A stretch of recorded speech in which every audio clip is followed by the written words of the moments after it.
Olá, vamos falar sobre Marcos 8. Pouco tempo depois, ajuntou-se outra vez uma grande multidão. Como eles não tinham nada para comer, Jesus chamou os discípulos e disse: Estou com pena dessa gente, porque já faz 3 dias que eles estão comigo e não têm nada para comer. Se eu os mandar para casa com fome, eles vão cair de fraqueza pelo caminho, pois alguns vieram de longe. Os discípulos perguntaram: Como vamos encontrar neste lugar deserto comida que dê para toda essa gente? Quantos pães vocês têm? Perguntou Jesus. 7. Responderam eles. Aí Jesus mandou o povo sentar-se no chão. Depois pegou os 7 pães e deu graças a Deus. Então os partiu e os entregou aos discípulos, e eles os distribuíram ao povo. Eles tinham também alguns peixinhos. Jesus deu graças a Deus por eles e mandou que os discípulos os distribuíssem. Todos comeram e ficaram satisfeitos. E os discípulos ainda encheram 7 cestos com os pedaços que sobraram. As pessoas que comeram eram mais ou menos 4.000. Jesus mandou o povo embora. E logo depois subiu no barco com os seus discípulos e foi para a região de Dalmanuta. Alguns fariseus chegaram e começaram a falar com Jesus. Eles queriam conseguir alguma prova contra ele. Por isso pediram que ele fizesse um milagre para mostrar que o seu poder vinha mesmo de Deus. Jesus deu um grande suspiro e disse: Por que as pessoas de hoje pedem um milagre? Eu afirmo a vocês que isto é verdade. Nenhum milagre será feito para estas pessoas.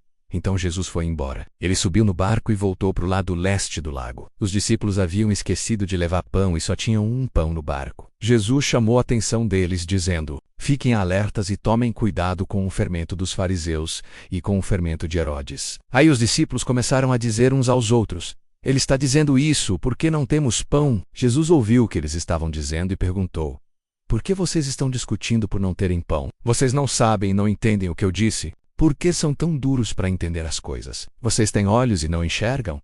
Têm ouvidos e não escutam? Não lembram dos 5 pães que eu parti para 5.000 pessoas? Quantos cestos cheios de pedaços vocês recolheram? Eles responderam: 12. Jesus perguntou outra vez: Quando eu parti os 7 pães para 4.000 pessoas, quantos cestos cheios de pedaços vocês recolheram? Eles responderam: 7. Então Jesus perguntou: Será que vocês ainda não entendem? Depois Jesus e os discípulos chegaram ao povoado de Betsaida. Algumas pessoas trouxeram um cego e pediram a Jesus que tocasse nele. Ele pegou o cego pela mão e o levou para fora do povoado. Então cuspiu, passou a saliva nos olhos do homem, pôs a mão sobre ele e perguntou: Você está vendo alguma coisa? O homem olhou e disse: Vejo pessoas, elas parecem árvores, mas estão andando. Jesus pôs outra vez as mãos sobre os olhos dele. Dessa vez o cego olhou firme e ficou curado.